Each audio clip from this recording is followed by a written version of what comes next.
20h, merci de nous rejoindre pour l'actualité sur RTI 1. Voyons tout de suite les titres pour ce 16 août. Dans le sud de la Côte d'Ivoire, la sous-préfecture de Ndouci a été secouée par des affrontements intercommunautaires dans la nuit du 12 au 13 août dernier. Bilan, un mort, des blessés et des dégâts matériels. Le ministre de la Réconciliation monte au créneau et appelle à l'apaisement. La commission interparlementaire de l'UEMOA tient sa 50e session ordinaire à Abidjan. Les parlementaires planchent sur des problématiques liées au transport ferroviaire, au transport aérien et à la libre circulation des biens et des personnes dans l'espace UEMOA. Dans le domaine agricole, le ministre de l'Agriculture s'est rendu à la direction régionale de l'ANADER à Yamoussoukro. Il s'est tenu informé du bon déroulement du programme d'urgence de soutien aux filières agricoles, avec notamment la visite d'un champ expérimental et d'un entrepôt. Et puis au Kenya, la contestation grandit après la victoire de William Ruto à l'élection présidentielle. Raila Odinga, battu au premier tour, avec 48,85% des voix, rejette ces résultats qu'il qualifie de parodie. Bienvenue, bonsoir à tous. Dans l'actualité en Côte d'Ivoire, ces affrontements à Ndouci, après les heures chaudes du week-end dernier, le ministre de la Réconciliation et de la Cohésion nationale a appelé à la retenue et au calme. Amadou Ouattara. Relativement aux affrontements qui ont perturbé la cohésion à Ndouci, l'État y a renforcé la présence des forces de l'ordre. Elles ont pour mission de faire respecter le couvre-feu et maintenir la quiétude qui est de retour après un week-end malheureux. Mieux, le président de la République, Alassane Ouattara, a dépêché le ministre de la Réconciliation et de la Cohésion nationale afin d'apaiser les cœurs. La rencontre avec les communautés tenue à l'esplanade de la sous-préfecture de Ndouci va permettre de comprendre les causes réelles du conflit. Selon le député de cette circonscription, c'est un conflit qui oppose des hommes de peu de foi, des propriétaires de fumoirs. Par la même occasion, Charles Niaoré révèle que les jeunes de la localité sont victimes de la consommation d'alcool frélaté et de la drogue. Face à la situation, le ministre Bertin Kouadio-Konan emploie le ton ferme. Mais pourquoi depuis un moment, 1, 2, 3, vous brûlez, vous cassez, vous tuez? Qui fait ça? Au nom de quoi? Un Ivoirien, un jeune n'a plus peur de tuer quelqu'un, de brûler les magasins, brûler les maisons pendant que des gens dorment dedans? Vous venez d'où? Et vous êtes qui pour faire ça tout le temps? Et qu'est-ce que vous croyez? Que ça va continuer comme ça? Mohamed de l'autre. Le ministre va écouter successivement les porte-paroles des victimes de ces violences, au nombre desquelles celles des commerçants et des familles qui ont vu leur domicile et magasins incendiés. Bertin Kouadio-Konan assure les communautés. L'État va prendre ses responsabilités. Avec un peu de recul, nous reviendrons ici pour espérer panser définitivement les plaies, parce que ce qu'ils doivent savoir, ceux qui habitent ici, Ndouci est un carrefour qui accueille tout le monde. Et chacun est venu ici pour chercher son bonheur, son mieux-être. Cela ne peut se faire que dans la quiétude, par le travail. Donc il faut les inciter donc à entretenir des relations cordiales, de paix, de concorde, et que les gens se mettent au travail pour que le chef de l'État, son Excellence M. Alassane Ouattara, qui depuis un bon moment a montré quand même de bonnes dispositions d'esprit dans le sens d'amener son peuple à la paix. Tout ce que nous pouvons demander aux Ivoiriens, c'est de lui emboîter le pas. Les guides religieux et chefs traditionnels de Ndouci se sont engagés à renforcer la sensibilisation. Suite à cette rencontre où le ministre de la Réconciliation a appelé au calme, les guides religieux et chefs traditionnels de Ndouci se sont eux aussi engagés à travailler au renforcement de la quiétude par une sensibilisation plus accrue à l'endroit spécialement de la jeunesse. Amadou Ouattara. Pour maintenir le climat de paix à Ndouci, le ministre de la Réconciliation et de la Cohésion nationale a instruit le directeur de la Cohésion à prendre ses quartiers dans cette cité. Sa feuille de route est claire. Dès maintenant, nous allons commencer les visites. nous allons commencer les entretiens. Nous sommes là avec mes collaborateurs pour qu'on travaille sur les différents sujets. Tout ce qui est humain sera traité. Tout ce qui est sécuritaire, ceux qui sont spécialisés dans la sécurité aussi feront ce qu'il y a à faire. Mais toutes ces actions seront combinées de telle sorte qu'on retrouve la paix qu'on connaissait à Ndouci. Afin d'éviter de nouveaux troubles à Ndouci, les guides religieux et chefs traditionnels comptent jouer pleinement leur partition. C'est de parler aux populations, c'est essentiellement notre rôle, parce que nous, on n'a pas de pouvoir de décision en tant que tel. Voilà, notre rôle, c'est de sensibiliser, c'est d'appeler à la paix. Le pardon, c'est l'âme des forts, et c'est ce message que nous communiquons à nos communautés. Nos prêches, en nos serments dans les mosquées, on ne fait que sensibiliser les gens, en souhaitant par le bon Dieu que la paix règne dans notre localité. Mais seulement, on a besoin d'une force par le bon Dieu pour que tout ce qui se passe, les attaques, les fumoirs, les drogues, les alcools, c'est-à-dire que n'a qu'à prendre la fin en Ndouci. Que les jeunes aient un avenir à Dieu en tournant le dos à la facilité, à la paresse et au laxisme, mais qu'ils s'approprient les valeurs du travail et du courage. Il y a un arrêté municipal qui interdit la fréquentation des maquis aux jeunes de moins de 18 ans. Et ça, il faut se l'approprier, que nos forces de sécurité aient un regard là-dessus. Et puis, je vais plus loin, en tant que chef du village, je vous promets que dans nos familles, dans nos quartiers, les débits de boissons, de vente de koutoukou seront supprimés. À partir d'aujourd'hui, je prends cet engagement de faire respecter cela. Espérons qu'après la pluie, ça sera le beau temps dans cette commune Carrefour où le vivre ensemble a toujours été conjugué au présent. Le commandant supérieur de la gendarmerie nationale s'est rendu sur place à Ndouci afin d'échanger de vive voix avec les uns et les autres et surtout inviter au calme. Abou Sanogo. Ndouci au visage pâle, théâtre des affrontements entre autochtones et allogènes, survenus dans la nuit du vendredi 12 au samedi 13 août dernier. Ces affrontements ont causé de nombreux dégâts matériels, des blessés graves et une perte en vie humaine. Le commandant supérieur de la gendarmerie nationale, le général de corps d'armée Alexandre Apalo Touré, s'est rendu sur les lieux pour des échanges avec les communautés. Alexandre Apalo Touré les a appelés au calme et à la retenue, puis les a invités à une franche collaboration avec les forces de l'ordre. Il faut tout faire pour vous calmer. Il faut tout faire pour créer l'harmonie avec vos frères. Les forces de l'ordre sont venues pour ça. Je suis en train de faire venir d'autres forces de l'ordre pour pouvoir renforcer la ville. Vous serez en sécurité, vous allez dormir. Ce n'est pas la peine de vouloir aller vous venger. Aux auteurs de violences, le général de corps d'armée Alexandre Apalo Touré a promis la rigueur de la loi. Ceux qui commettent des crimes, on va les rechercher, on va les arrêter. Renseignez-nous, collaborez avec la police et la gendarmerie. À l'issue de ces concertations avec les autorités locales, il a été décidé de la mise en place d'un comité de suivi en vue de préserver la paix sociale. Nous quittons Ndouci pour Yamoussoukro dans le domaine agricole. Le ministre de l'Agriculture s'est rendu à la direction régionale de l'ANADER. Il s'est informé du bon déroulement du programme d'urgence de soutien aux filières agricoles, avec notamment une visite d'un champ expérimental et également d'un entrepôt. La commission interparlementaire de l'UEMOA tient sa 50e session ordinaire à Abidjan. Les parlementaires de l'espace sont réunis jusqu'au 24 août prochain. Plusieurs thématiques sur la table. La problématique du transport ferroviaire, du transport aérien et aussi de la libre circulation des biens et des personnes dans l'espace UEMOA. Moussa Konaté. 50e session ordinaire de la commission interparlementaire de l'UEMOA. Les parlementaires de l'espace monétaire ouest-africain sont réunis à Abidjan pour réfléchir sur 3 thématiques, à savoir le transport ferroviaire dans l'espace UEMOA, le transport aérien et la libre circulation des biens et des personnes. Il faut avouer que la libre circulation des biens et des personnes dans nos pays continue de susciter des inquiétudes au sein d'une frange de nos populations. Les voyageurs et les transporteurs dénoncent régulièrement des entraves et des violations des accords passés entre États.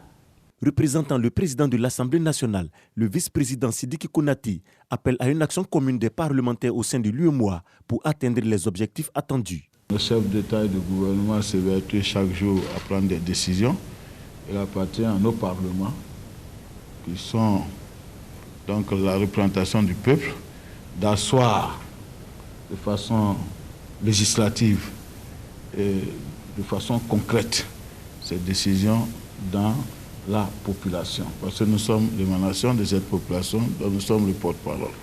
La 50e session ordinaire de la commission interparlementaire de l'UEMOA se tient du 16 au 24 août. Elle sera également l'occasion d'examiner le budget 2022 de la commission.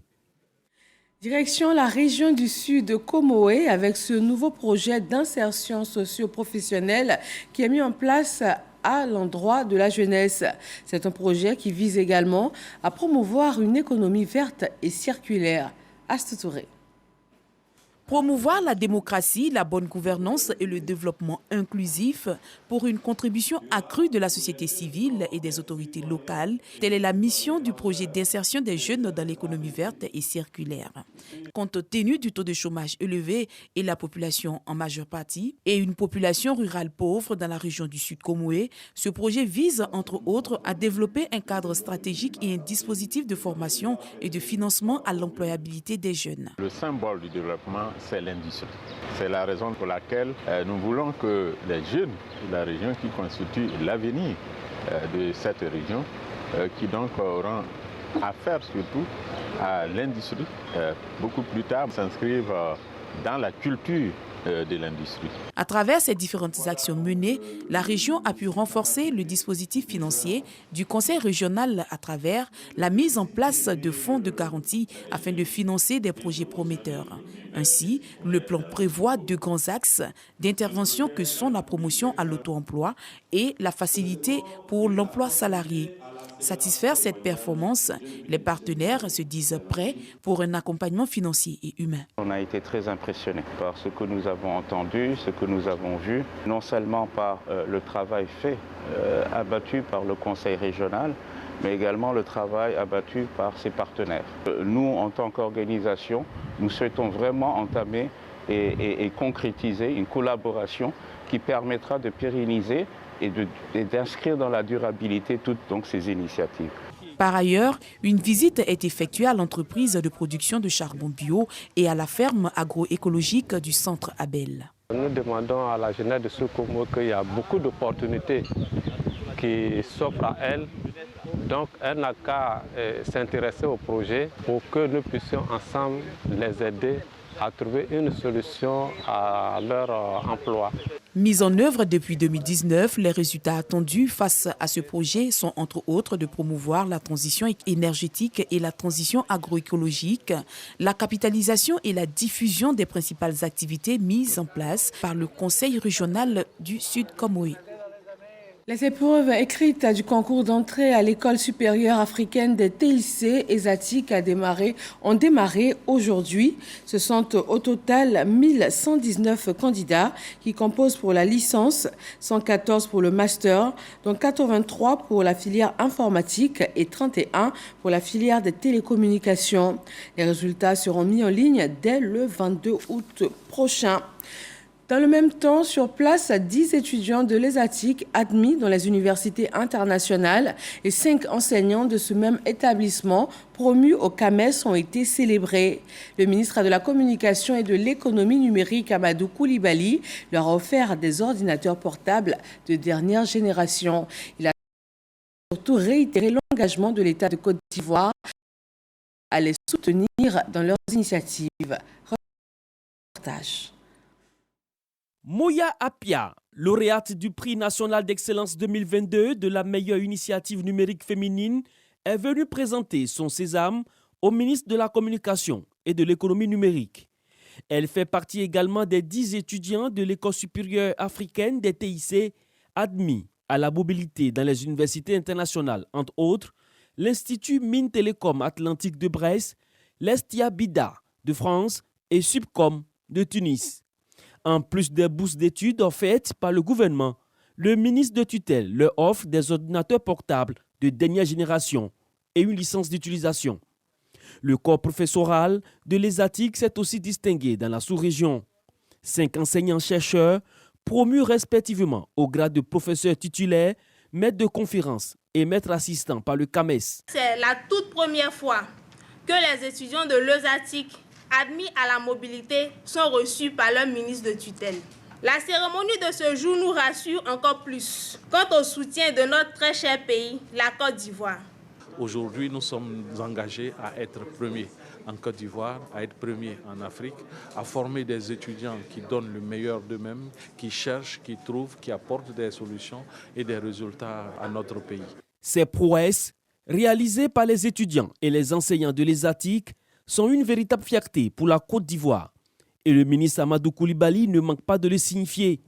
Je voudrais vous dire que nous sommes très fiers de vous, que la Côte d'Ivoire est très fière de vous.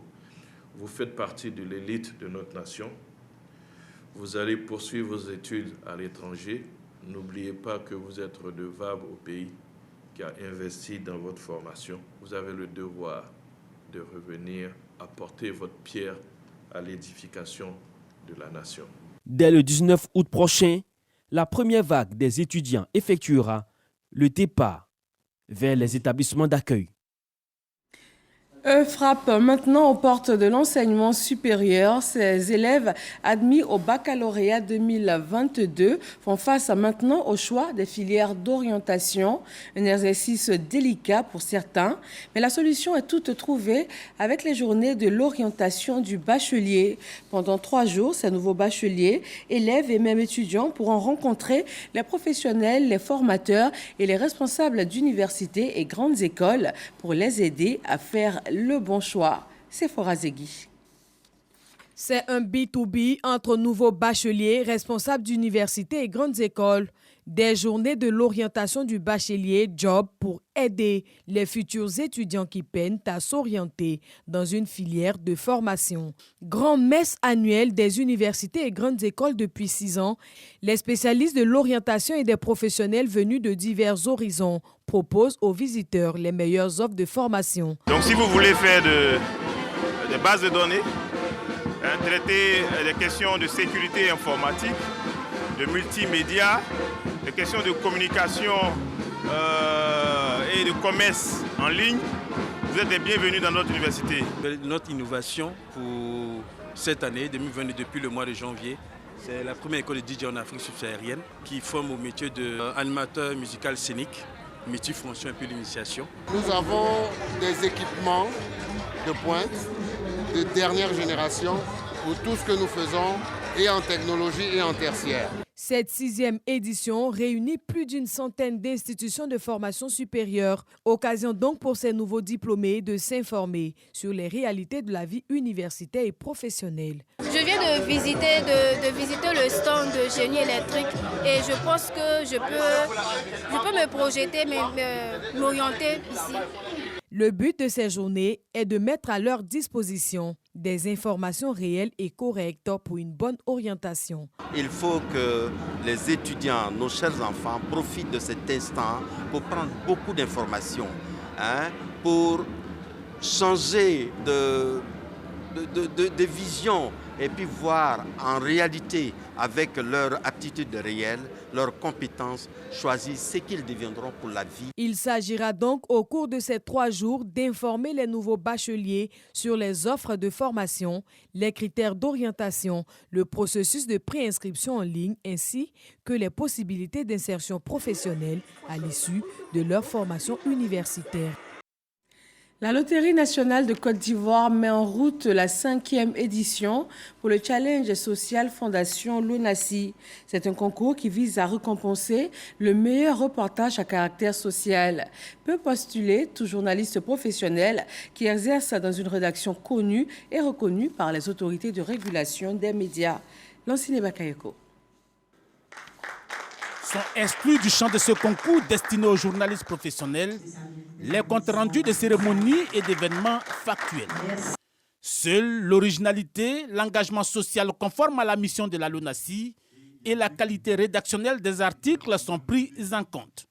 L'objectif est de produire des reportages en faveur de l'amélioration des conditions de vie des populations. Vous êtes interpellé ou appelé à vos stylos, à vos claviers et à vos caméras. Je voudrais vous remercier pour le grand intérêt que vous accordez au Challenge Social Fondation Lonasi. Je veux pour preuve le nombre et la qualité des reportages proposés au jury lors de l'édition passée, donc l'édition 2021. La précédente édition avait consacré un reportage sur les personnes malades de la cataracte à Sinématiali. En écho à cette alerte, ce département devrait pouvoir bénéficier d'une unité chirurgicale ophtalmologique. Engagement de la Loterie nationale qui espère freiner l'expansion de la cataracte dans cette partie de la Côte d'Ivoire. Cet engagement que nous avons en commun est une chance pour la population partout sur le territoire national. Nous devons préserver ensemble cette formidable opportunité pour la cohésion sociale qui tient tant au président de la République. Le lauréat de ce concours recevra un peu plus d'1 million de francs CFA. Voyons maintenant le point du ministère de la Santé sur la maladie à coronavirus en Côte d'Ivoire pour aujourd'hui 16 août. «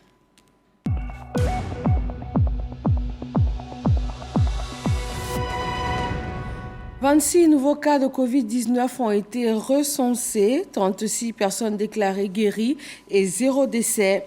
18 080 970 doses de vaccins ont été administrées du 1er mars 2021 au 15 août 2022. Nous sommes en plein dans les vacances scolaires. Le ministère du Tourisme a décidé de faire une incursion dans les centres de loisirs de la capitale, histoire de s'informer de la gamme d'activités proposées. Centres aérés, clubs équestres, salles de jeux et grandes surfaces ont été visités par le ministre du Tourisme. Patricia Omouetia. L'enjeu de cette immersion dans l'univers ludique abidjanais était de tester le dispositif en cette période des grandes vacances aux fins d'offrir des activités saines aux enfants et aux jeunes. J'aime beaucoup ici parce qu'il y a plein de jeux et puis on peut bien s'amuser. Il a pu vérifier un peu la capacité de personnes qu'on peut accueillir ainsi que tout ce qui est moyens techniques, la sécurité, l'hygiène. Dans la commune de Yopougon, c'est une véritable attractivité et une révolution dans le divertissement des enfants et même des populations en général. Le ministre a mis un point d'honneur à relever le défi de la monétisation des jeux numériques dont il entrevoit une source exponentielle de devises et un réservoir d'emplois pour la jeunesse. Pour en revenir à la typologie des loisirs physiques et sportifs, socio-éducatifs et communautaires, le ministre et sa délégation ont vu en ce club équestre Saint-Michel à Port-Boué le nec plus ultra des loisirs physiques et sportifs. Depuis 5 ans, je montais à cheval parce que j'ai envie de faire du galop et tout. Nous apprenons aux enfants à monter à cheval. On leur apprend différentes disciplines comme le dressage, l'obstacle, la voltige.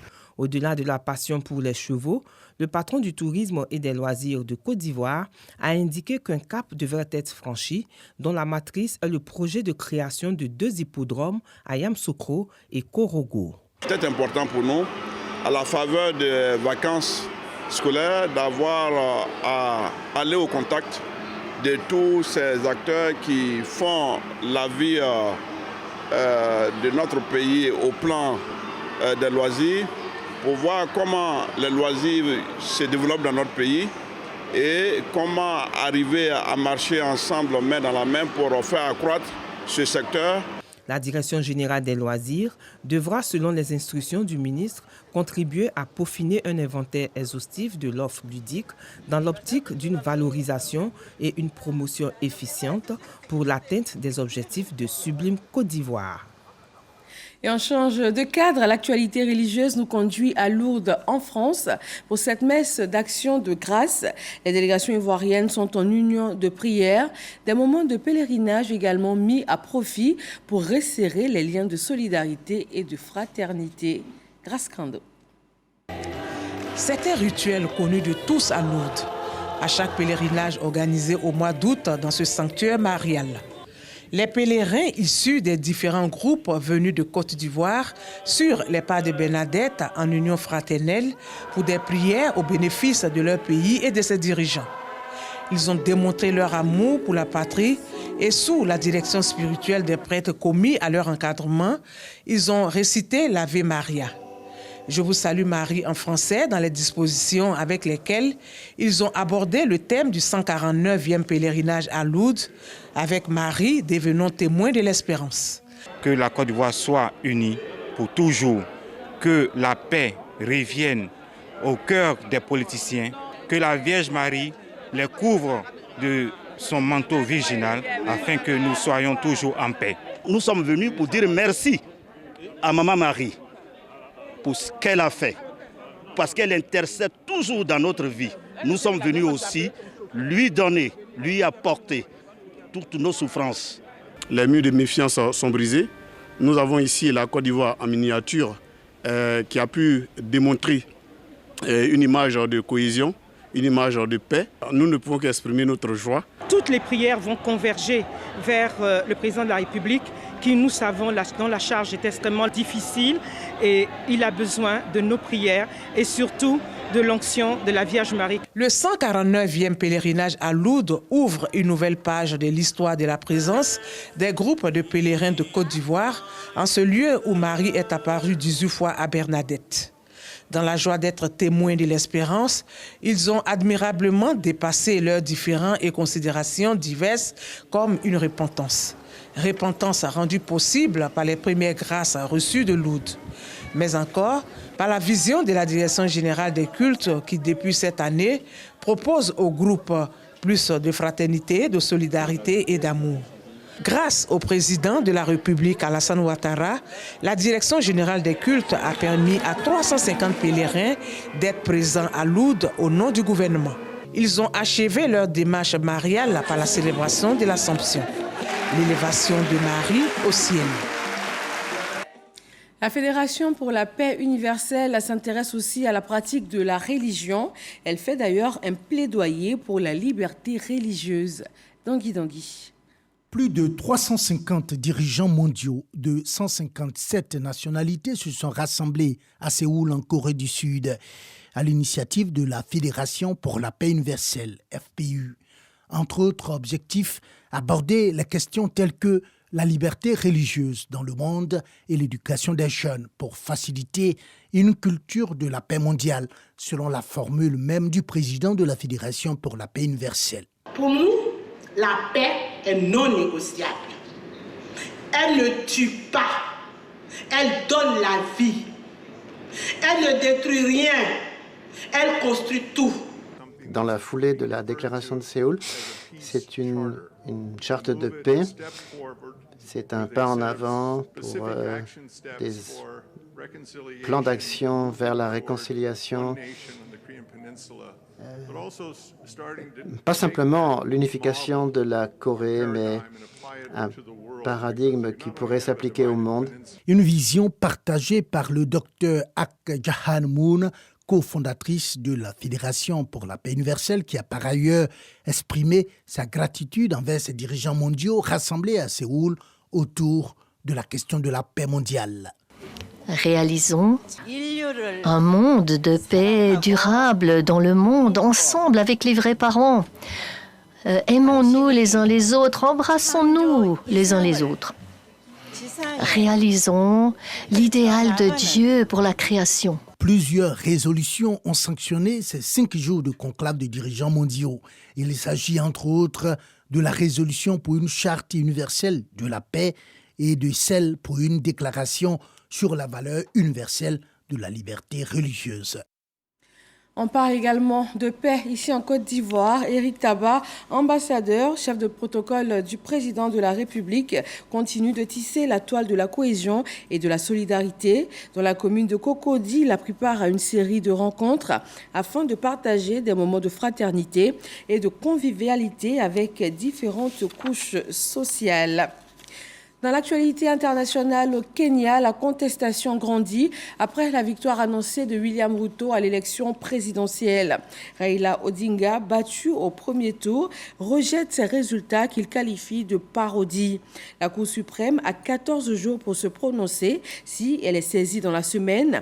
Dans le cas contraire, William Ruto prendra ses fonctions dans 2 semaines. C'est tout pour ce journal. Retrouvez tout à l'heure à 20h50 sur RTI 1 le débat. Le thème ce soir, la famille au cœur du développement durable. Excellente fin de soirée à tous et à demain.